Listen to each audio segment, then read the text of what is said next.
Hey, good morning. It's Zeki Hamid. It's Saturday, and this is Seattle Now. Today we're bringing you the best from another KUOW show, Soundside. A lot has changed during Sara Nelson's time in Seattle government. She was a centrist outlier on a progressive city council when she was first elected in 2021. But the dynamics changed. Nelson became the center of power and ended up running the show as council president after a moderate slate of candidates swept the 2023 election. She helped oversee pandemic-era recovery, worked with 2 different mayoral administrations and 2 very different presidential administrations during her time on the council. And now, her time in office is coming to an end. Next month, there will be a new, more progressive representative in the citywide position 9 seat that Nelson's held for the past 4 years. Nonprofit leader Dionne Foster will take Nelson's place after winning by a wide margin of votes in November. Between passing a police contract, approving Phase 1 of the city's comprehensive plan, and putting forward a bill to change how consultants work with the city, Nelson has been busy during her last month in office. And last week, she spent an hour with Soundside to reflect on her tenure and the direction Seattle politics is moving in. The council president told me she feels some of her biggest accomplishments were staffing up SPD after the city struggled for years to recruit and retain officers. She helped pass bonuses for new hires and improvements to hiring outreach. She also highlighted her work with small businesses, including launching a storefront repair fund with COVID relief dollars. Nelson has been one of the more polarizing city council presidents in Seattle's recent history. She was frequently in the headlines for clashing with protesters and fellow members of the council. Some critics accused her of misusing her power and presiding over a toxic environment. One of the reasons I wanted to sit down with Sara Nelson was to hear what her mindset was throughout these controversies and what she's seen transform in her many years in city government, starting as a legislative aide in 2002. So let's dive right into that conversation. City Council President Sara Nelson, welcome to Soundside. Thank you for being here. Well, good morning. Thanks for having me. Good morning. So a few weeks away from when you're going to wrap up your time as council president, just on a personal note, how does it feel to be in this time of transition? Where is your head at right now? My head is at using my remaining time on council to my absolute fullest. That's what I was thinking on election night. I wanted to continue the work that I had started and leave council in a good position. Emotionally, I am sad. I loved working on city council because I am absolutely obsessed with Seattle policy, politics, and frankly, I love this town. So mixed feelings, but I'm doing my job to the end. You saw a lot of things change, a lot of transition while you were in office, almost a complete council turnover, a new mayor. Obviously, the pandemic upended so many things, and you were there as the city was recovering from that. What do you think are the biggest changes you've observed in city politics over the last 4 years? Well, let me answer that by saying what I saw my mission to be when I ran. I ran as a change candidate to change the way council makes decisions and to change the tone of leadership. You know, I was coming out of a time when officers were fleeing because of the pledge to defund the police. Encampments were growing across the city, and we were spending more money on homelessness, and things were getting worse. And so I saw myself as a way to change, to bring a more pragmatic perspective and way of doing policy to city council, but I also ran as a small business owner. And that was my concern because we were seeing small businesses across the city boarded up, leaving town, failing completely. And so that is the mindset that I went into the city with. I saw our city at a crossroads. I wanted to help small businesses, and the ways that I was going to do that would also help my constituents at large. So that's where I was at when I was going in. And people don't, if they don't know, you're one of the co-owners of Fremont Brewery. Correct, yeah. Yes. I have a question about how the pendulum has been swinging in city politics in Seattle over the past 6 years or so. Because again, you came into office when the council was majority very progressive. As you say, most had supported the idea of defunding the police department by 50%, although that vote, it was just kind of like a resolution. It wasn't an official vote. Then you saw the wave in 2023 of moderates coming into office. It seemed as though there was a backlash to progressive politics. But now, a few years later, we see a relative sweeping out of moderates and progressives coming back. It feels like it's been, again, the pendulum back and forth from what voters are asking for from the city. How do you make sense of what the voters want and what the city residents want out of city leadership? Thank you for that question, and I might have to let it sink in. The change that you just talked about that was evidenced in this election, I believe, was driven largely, not exclusively, to the change in national politics and the fact that the focus was so much on the chaos coming out of D.C. and how it was going to impact us at a local level. And so that was a change to a national dynamic. It was, number one, difficult to get the press to focus on really local candidates or local races. It was hard to get people to clue into what was happening in the city when you saw, terrible idea after terrible idea coming out of the Trump administration. So, it was a different kind of political swing. The latter was pushed by changes at national politics. Does that answer your question a little bit? I think it does. I think that I'm hearing you say that there is a Trump effect on local government, and it's both distraction, but there's also like a reactionary kind of effect of people maybe getting fired up to see change because, they have this, what for many Seattleites is, a nefarious force in D.C., and they kind of want to make some kind of waves locally. I guess, do you think that there was an anti-incumbency sentiment as well, that things had been recovering from the pandemic, we have less visible homelessness, crime is down and coming down, as you say, police staffing up, but that people were not satisfied with how much progress had been made in the past 4 years? Basically, was there an element of dissatisfaction with incumbents like yourself that contributed to this? Yes, I will say unequivocally yes. I think that, first of all, the change, when people were calling for change this past campaign, in my mind, I was thinking, change from what? From clean, accessible parks, from lower 911 response times. I think we need to not change, but amplify and continue those trends. But what you were you just asked dissatisfaction, and I think that's true. I believe that people, when they saw a small business owner, a Republican city attorney, and Bruce Harrell elected, that demonstrates a level of fed-upness that got us into power. And we had big problems to solve. And I will be the first to say that I am frustrated with the amount of change that we were able to accomplish.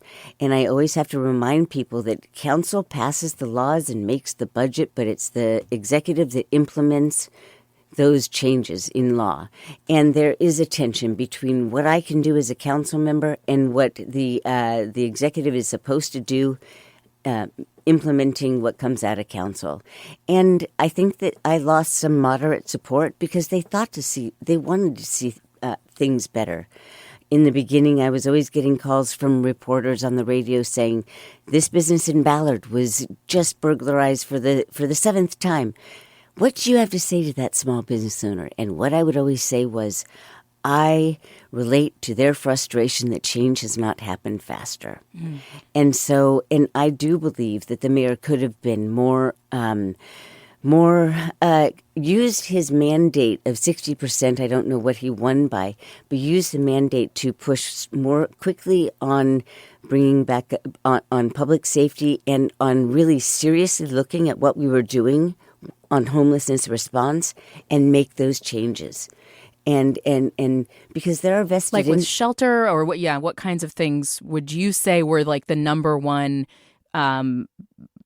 shortfall over the last 4 years? Well, first of all, the mission of the KCRHA failed utterly when it came to, first of all, their first big thing, which was we're going to remove encampments and get people who are in encampments into shelter downtown. $10 million effort failed flatly, right? And so there was always a question of how was the agency's implementation plan matching the reality of the funding that was available. They were supposed to develop a by name list of individuals. I remember that, yeah. And that is what every other city has done that has worked well. The really chronic homelessness cases, people who need high amounts of services that are tying up a lot of response, emergency rooms and police response. This was supposed to be a list that would help target assistance, right? Right. We need to know the different reasons why people are living in unsheltered homelessness. Other people are living on couches. We don't see them. We have to better understand the individual needs of the people that are living without homes. All right, that's the only way we can really help them, and that never happened. And they will say privacy reasons, you can't let go of health details, but a description of what this person is struggling with and what they need. Some want to go back to family in some other part of the country. We can help that.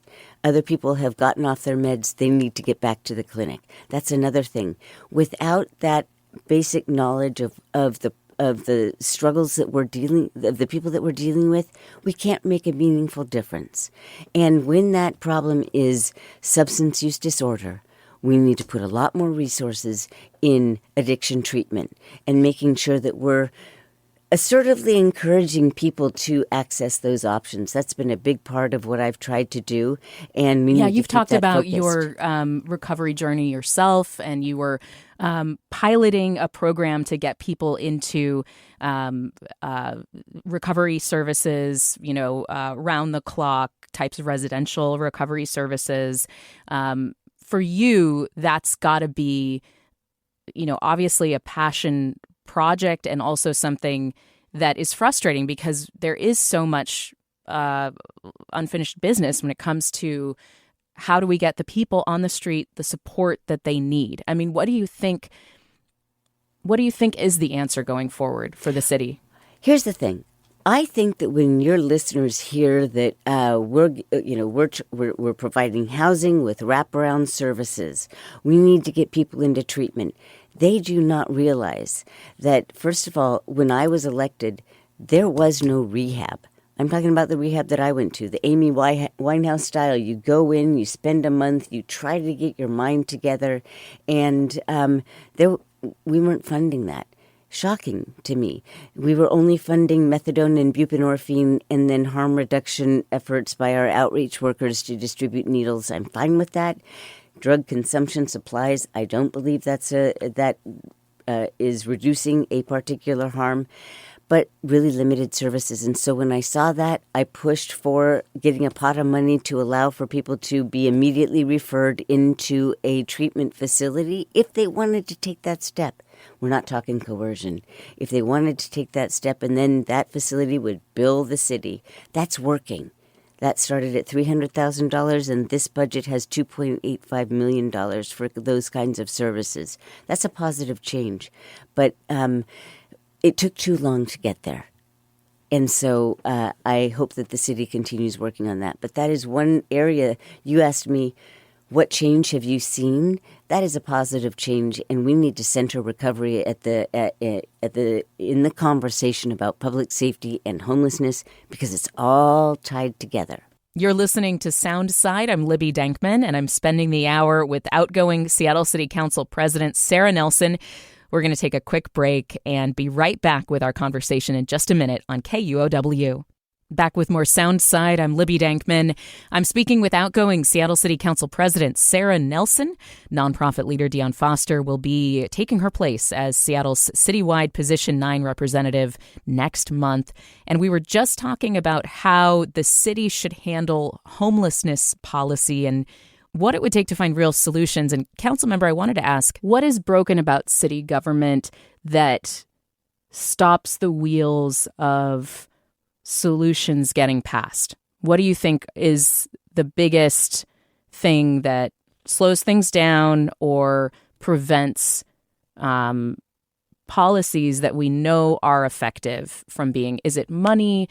Is it bureaucracy? What's the problem? All right, I'm going to go out on a limb here and say things that are a little bit controversial. Number one. You're on your way out. You can say whatever you want. It's probably intuitive to a lot of people. It's all of that you said, but the providers that are providing the services right now have a vested interest in the funding flows that are going to their services. And it's very difficult to break out of that. And that is one reason why you need people who are consultants when they're looking so what are we going to do on homelessness and how should we reform KCRHA? They need to keep what is the best policy and what will have our biggest bang for the buck. They should not be considering what's going to play at the ballot box. This is going to piss off this group of people, and so let's not go there. And so that's sort of the entrenched mindset of how policymakers on primarily on the executive side, because they form the levy, the ballot measures, and it's their people that are implementing the plans that are set in place. And it's very hard to say no to the way things are going right now, but it must be done. And I am not afraid of ruffling feathers. When I put forward my pot of money for inpatient treatment, I got a lot of pushback from people that claim that abstinence is paternalistic. That's the wrong way to go. It is one option. It's one path of recovery that people can take. It doesn't have to be the only one, but we have to offer that as an option if they're addicted to meth, and the only thing we're offering is opioid use disorder medication. So basically, we can't try new things. We can't, evolve our policies if there are entrenched interests that need the same level or growing levels of funding every year. Those paths are well worn, and it's really difficult to change once those have been established, those relationships, those constituencies in the city. Let's kind of pivot here, because you mentioned you ruffle feathers. That has been true throughout at least your time as council president. There was the conversation earlier this year. You and I sat down after Tammy Morales left the council. Another council member also left, although citing more personal reasons, Kathy Moore. Morales had kind of been vocally, she wrote some pieces and did a lot of interviews talking about what she felt was a atmosphere of toxicity on the council, a lack of democratic process.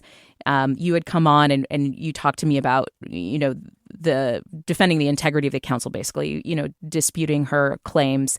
But she's not the only person who you've butted heads with and who have butted heads with you. Even folks who are politically your allies on the council. Bob Kettle, he came out and said he wasn't happy about the way, for example, the SOTO housing bill was passed. This was about 1,000 units of workforce housing near the stadiums.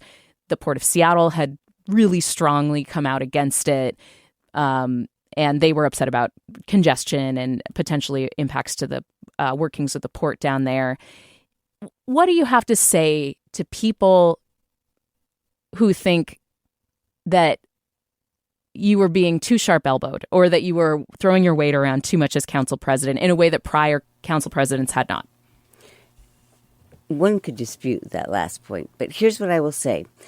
It is absolutely normal for in a legislative body to have differences of policy opinion and to hash that out at the dais. And that's what happened with Bob Kettle and I, and that was completely normal and should be expected and encouraged. Because The voters need to know what we are really thinking, and we say it on TV, right? So that was fine. And I took that on because we are in a housing affordability crisis. Our small businesses can't afford their commercial spaces. It was the only thing that I could do that would really address both those issues. And I had a wide coalition of 22 labor locals, 173,000 union members, in addition to neighborhoods that wanted more public safety, and the affordable housing providers. That was a broad coalition behind what I was doing, and there was not credible evidence that for me not to do it. The EIS said that there would be no negative impacts to the port, and Longshore wouldn't lose jobs. And so, if there was good reasons for me just to not do this, I wouldn't have brought it forward because I knew the heat I would take. But the Port of Seattle, obviously is a really strong an important center of power in city politics. It also, the opposition, Dan Strauss was part of the opposition. Again, I mentioned Bob Kettle. I mean, you were really taking on a lot when you decided to go after that. Sorry, continue. Well, I was being pushed by a lot too. Not pushed, encouraged, applauded, and those are the people I was responding to because those are low income entrepreneurs and residents that we have got to keep in Seattle. And this was workforce housing. The land underneath was zoned to require 50% workforce housing. That was not some promise. That's housing for our teachers and our baristas and retail workers. There is far too little of that. And so that was my North Star. And then I would have to look at the port. That is what they said on the record. I also know that they approved a hotel on the block. That's a lot of traffic. We're talking about additional vehicles from up to 1,000 units. There are 5 million people that visit the stadiums just next door. And so I didn't think that their argument about disruptions to freight traffic were warranted by the science and also by everything else that was going on there. No.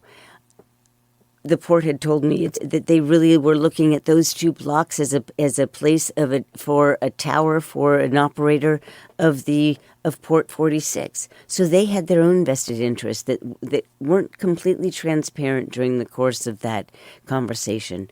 Bottom line, yes, I knew that there would be some opposition.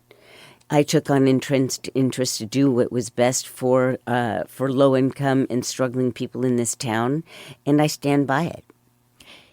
Do you agree that you were a different kind of council president in terms of how you pursued your policy goals, how you used the power of the presidency on the council?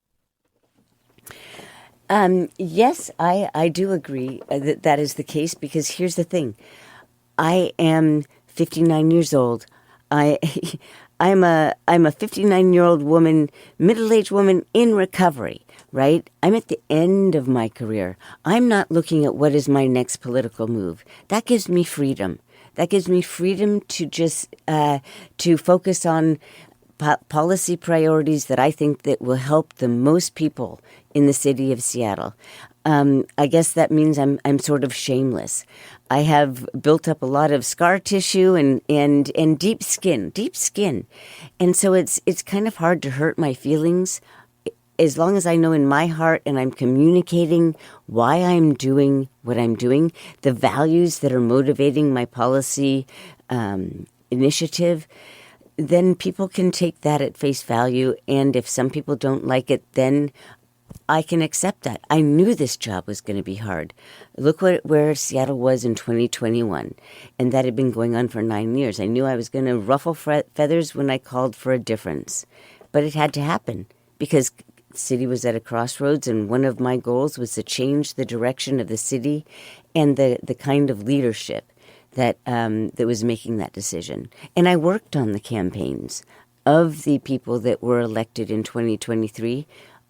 The pro-public safety candidates were the ones that won because that was the people's top priority. You saw what your priorities were vindicated by that election, basically, by saying the electorate wanted to move more towards your perspective than your opponents.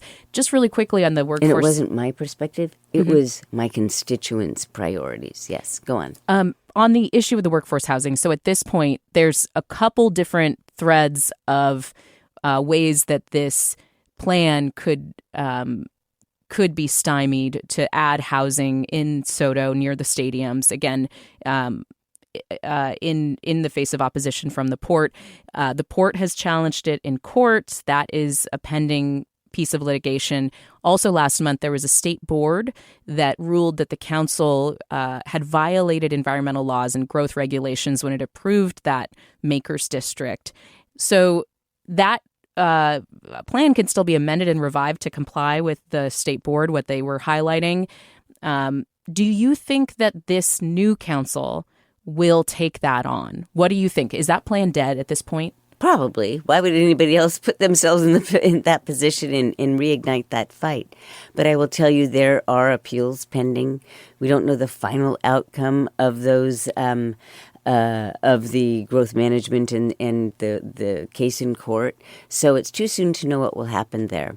But I do hope that this council focuses on the need to produce more workforce housing, and I'm proud of the work that I did to make sure that the strongest possible multifamily tax exemption program was approved, because that is where a lot of our units come from, private developers that set aside those units for workforce level income people, and so there are a lot of ways to get to the end goal. And I haven't mentioned one thing, an initiative that I started late that I really hope will continue, and that is we have to fix our permitting nightmare problems. And because that is slowing economic activity, it's hurting small businesses that want to redo their spaces. It's a major hassle, and it increases the cost of housing because of the length of time it takes to get permitted. This is one of the big bugaboos of liberal states and cities, frankly. It's one of the things that, Ezra Klein has talked about in the book Abundance. Yes. This issue of regulation basically slowing growth to such a degree that then you see housing costs rising, et cetera. Yeah. Exactly. I am an abundance Democrat. I will say that right now. We have got to align our regulatory environment with our policy goals. And if we have barriers that are keeping us from achieving our goals, remove them. And that is what I was trying to do with permitting, and I hope that work continues, because that will be easier to build, less expensive housing coming online. This is Soundside. I'm Libby Dankman, and I'm here with outgoing City Council President Sara Nelson. She is going to step down from the Seattle City Council in January, when newly elected Representative Dionne Foster will take on her Position 9 seat. She won a convincing victory in November. Dionne Foster did. I'm talking with Sara Nelson about her reflections on her time in office and how she thinks city government has changed, what needs to happen to tackle some of our biggest problems here in the city. We'll be right back with more of this conversation in just a minute here on KUOW. Welcome back to Soundside. I'm Libby Dankman. Outgoing Seattle City Council President Sara Nelson is my guest for the hour. We sat down and taped this conversation last week, and let's dive right back in. So I want to look at another relationship. We've touched on the police department, but I want to talk about how that's changed since you've been in office, how the city works with the police department, really. Earlier this month, the council approved a new police contract on a 6-3 vote. There was some dissent, including Councilmember Rob Saka, specifically over a lack of new accountability measures in the contract. How do you see the city's relationship with the police union specifically changing during your tenure, and what do you make of that relationship? Well, I don't think the relationship has necessarily changed between the committee that negotiates and agrees on union contracts. What I think is that maybe the union saw the changes coming electorally and thought that this was all of the years of negotiating could then have to be started all over again with a new mayor and council constellation. Here's what I will say about that last contract. It was a long time in coming, many, many years, and I can't talk about any of the backroom conversations. Yeah. But what was a priority for the people of Seattle, the mayor's administration, council, and even police officers themselves is that officers should not be responding with a gun and a badge to people in crisis. And that was sort of a North Star of this last 4 years. The goal was have non-uniformed people trained to respond to people in crisis, interacting with those people without officers. That would free up those officers to respond to emergency calls of a different nature. That was the vision that everybody wanted to see happen. But that could not happen until a long negotiation of how much will that cost the city, because any kind of change to the parameters or to what the officers are doing now will likely result in an additional cost in their salary in this contract. So it's a tit for tat situation. And the best thing about this contract that came out was the ability to unfetteredly expand the care team so it could respond to situations around the city, and those teams could go out on their own without accompanied by an officer. So you wouldn't have that anxiety that could be present with an officer present with somebody in crisis, and that officer could go and do something that was a life or death situation elsewhere. That is the triumph of this past contract, and now I'm looking to see how does the care team do now that they've got all the conditions in place for success. Let's talk about one of your final acts on the council. This is getting a lot of attention, I think, both because it is one of the last priorities that you are focused on or had been focused on, and then also I think there's a little bit of palace intrigue elements to it, which is the council just passed a bill that you championed. It requires political consultants working with the city to register with the city. Now, this is awaiting Mayor Harrell's signature, but because it got 6 votes, it doesn't need his signature. It'll go into law without that. This was your proposal. So what's in the law, and why did you think it was important to get it across the finish line? Thank you for that question. This was a good governance bill. This was a bill to strengthen public trust in governance because there is a thought in people's minds that a lot of important information and decisions are made behind closed doors among people that have influence and access to power that other people don't. So, do you think that's true? Yes, that is true. Yeah. That does sometimes happen. It's that's the perception, but it's also the reality. Yes, and we need to make sure that policy is made in the public interest, not in the interest of what might benefit a policymaker when they're running for election next time. There is one very specific political consultant that's come up in conversation about this bill. Mayor Harrell has a longtime consultant named Christian Sinderman. He's worked with many local electeds over the years. He's been a contractor in the mayor's office, and his firm also worked with a number of other high-profile folks running for office.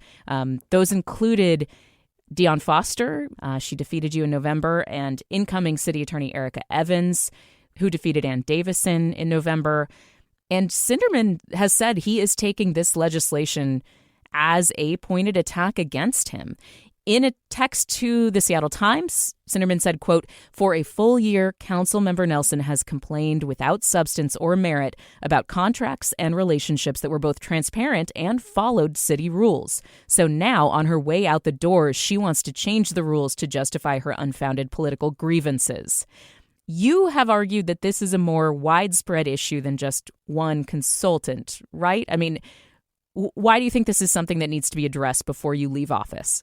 Well, I wanted to put it on the table as a problem and establish some guardrails.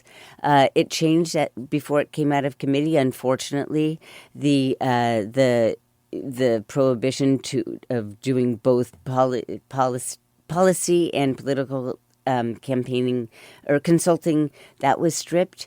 But now, see, the benefit of having a list of political consultants is that when a director or a director of SDOT wants to hire a consultant to do some kind of policy work or a project, they can look at this list and say, these people are political consultants and they worked on this campaign very recently. And so then maybe that director of SDOT will go to, will look at the consulting pool and choose someone else, just knowing that they want to stay away from that potential conflict of interest. I think that this is just kind of one final example of, again, the ways that you're probably the best known, or at least the most talked about city council president that we've had, in recent memory. I feel like for most people in prior administrations, only, if you were really connected or interested in city government, would you maybe offhandedly know who the city council president is. You have been like a headline in The Stranger a zillion times over the course of your tenure. You have been a lightning rod for people to, either complain about the way that you are doing your job or the way that you conduct, the council, whether it's for the public comment or whatever it might be. I mean, you've said that you have thick skin.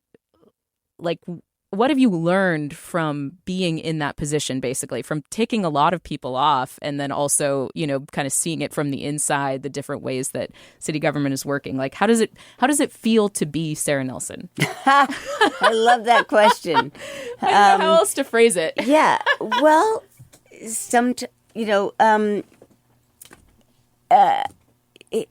sometimes I beleaguered, I would say, but you know what? I knew what I was getting into.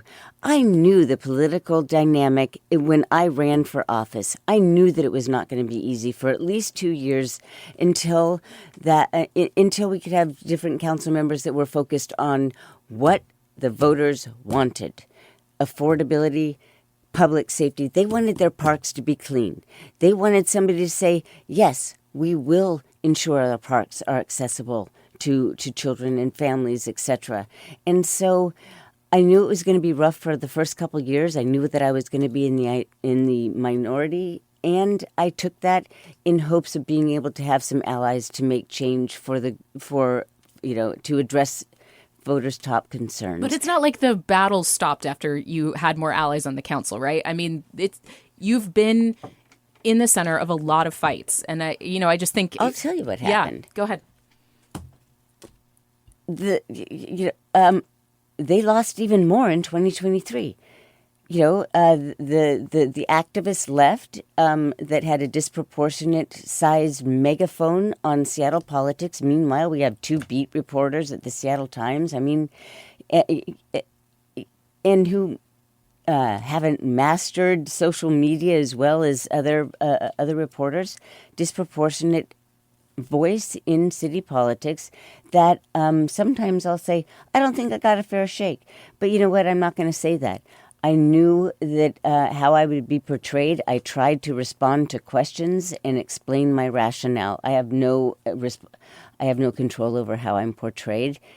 But I always sought to do the right thing going forward in hopes that the proof would be in the pudding. The clean parks, the lower response times, the fact that we're now being able to have more of a community policing model. Small businesses have more of the help they need, more access to capital, and they know that they have a responsive city government for right now. And so that's what I'm taking it with me. And again, like I said, I'm old and I don't have a political reputation to burnish. I'm just trying to do the right thing. You're not that old. I'm 59. I know, but what I'm saying is, I wasn't always looking over my shoulder at the constituencies that I'd be pissing off by doing what I was doing. Just try to do the right thing. Do you have any advice for the next council president? The next council president. We don't know who it might be. There are ideas about who it might be. Oh, you seem to have an idea in your twinkle in your eye there. My advice to the next council is, and Council President and I have been working on this. Didn't know I'd be talking about it right now, but there does need to be a restructure of the legislative department, because when I was in LA for about 10 years, there was an administrator that oversaw the divisions, the subdivisions, communications, central staff, the clerk's division, and things ran smoothly from one council president to another. Staff knew what was going to happen, and it allowed for the president to have more time to do the job they were elected to do, which was make policy, and then also do the special jobs of the president. But getting bogged down in a lot of the very important administrative work means you're doing sort of both things half-assed. And so there will be a change and this is, I've been talking to the presumed president about the benefits of this, and we're in complete agreement that we need to make sure that we've got a well-running machine, which is the legislative department, to help our constituents and to maintain the records and to allow every council member to do the job that they were elected to do, which is respond to their constituents' top concerns.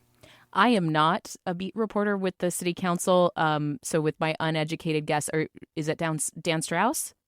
Is that who you're talking to? No comment. Okay, no comment.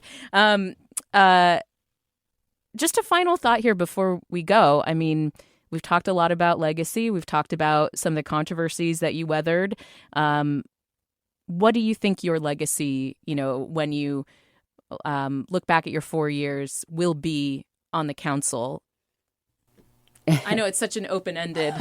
Well, based on what you were saying, I think it's going to be. She was a royal pain in the ass. I did not, but she got done. It was a tenure, from what I can tell, from an uneducated outsider, journalist, but didn't cover the city council very closely, on and off.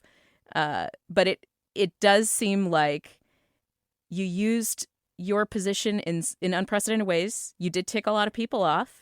But you had convictions about the way that the city needed to improve, and that is going to be, maybe something that the next council president also follows. I hope so.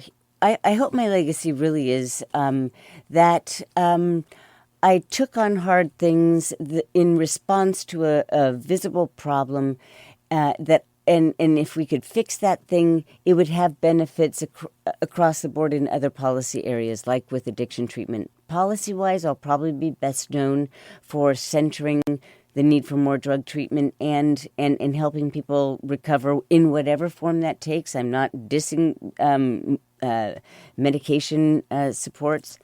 I hope that I am known for that, but more than that, that I ran to change the direction of the city, and to improve where we were from 2021.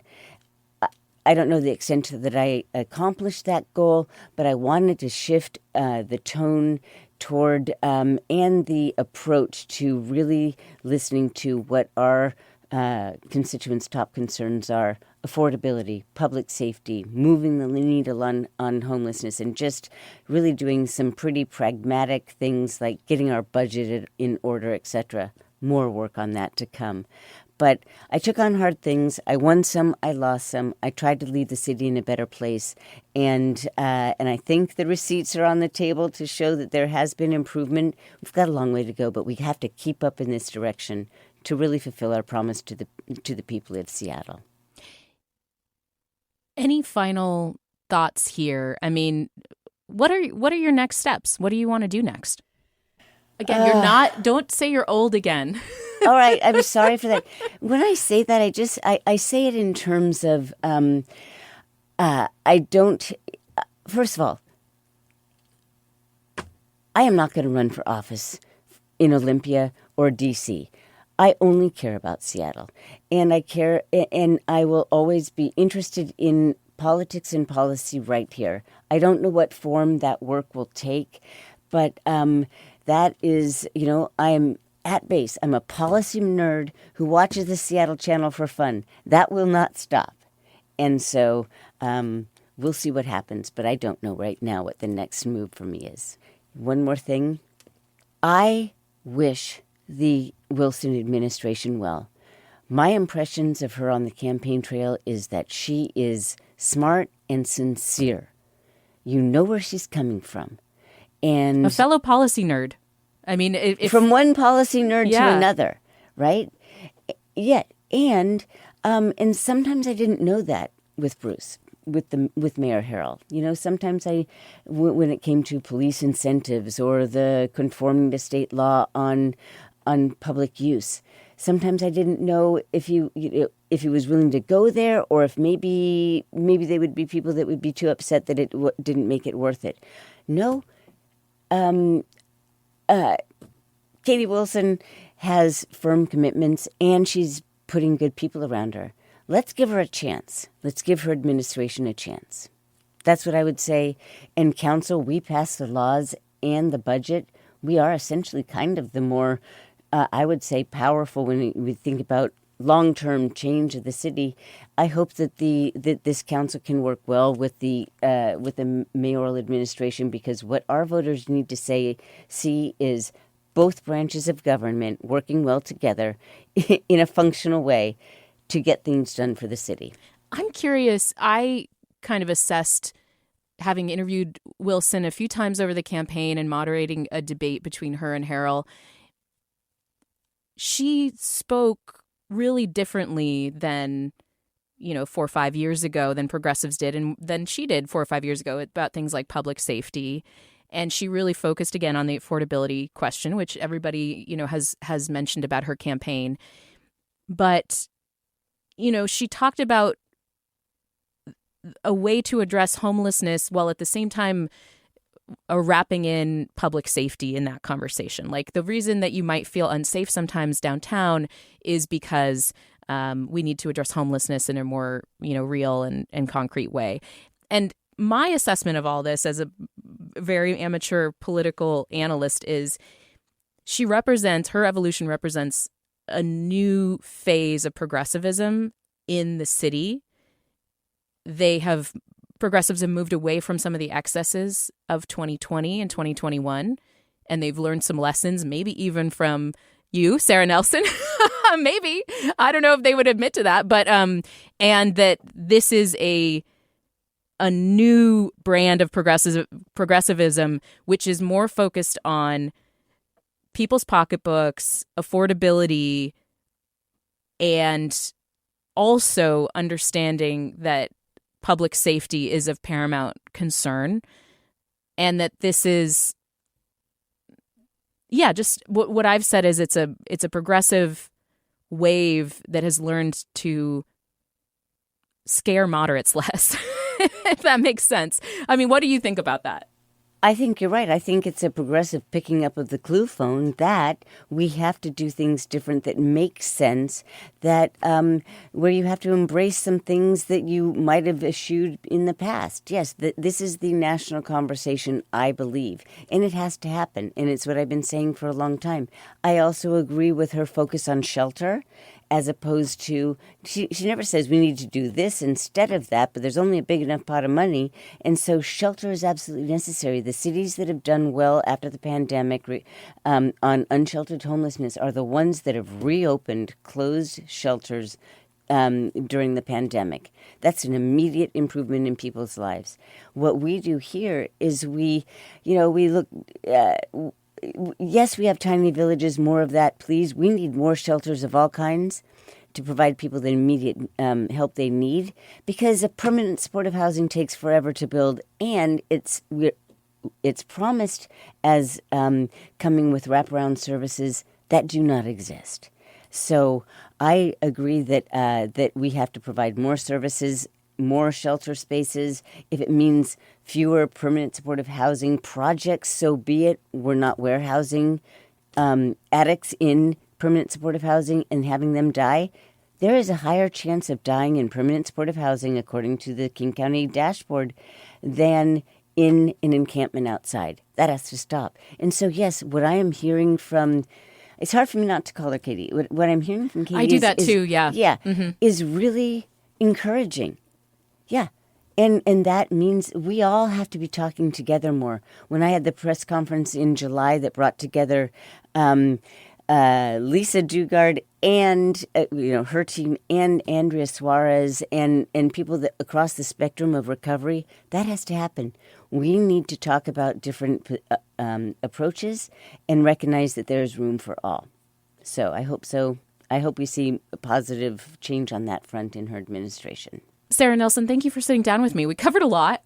Yes, we did. But I really appreciate it. And I found it really interesting to hear, your thoughts about city politics and what has happened over the last 4 years. And thank you for doing this. And I wish you well for your next chapter. Thank you very much for giving me the time to talk about what's important for both of us. Thanks. Appreciate you listening to Seattle Now, and thanks to our generous donors for your support. You can help us out by clicking the link in the show notes and following and rating the show on your podcast app. Soundside is produced by Sarah Leibovitz, Jason Burrows, Gabrielle Healey, Hans Anderson, Jed Kim, and Maleeha Syed. Greg Kramer does our theme music. Seattle Now and KUOW Public Radio are members of the NPR network. I'm Zeki Hamid. Be kind to each other, and see you soon.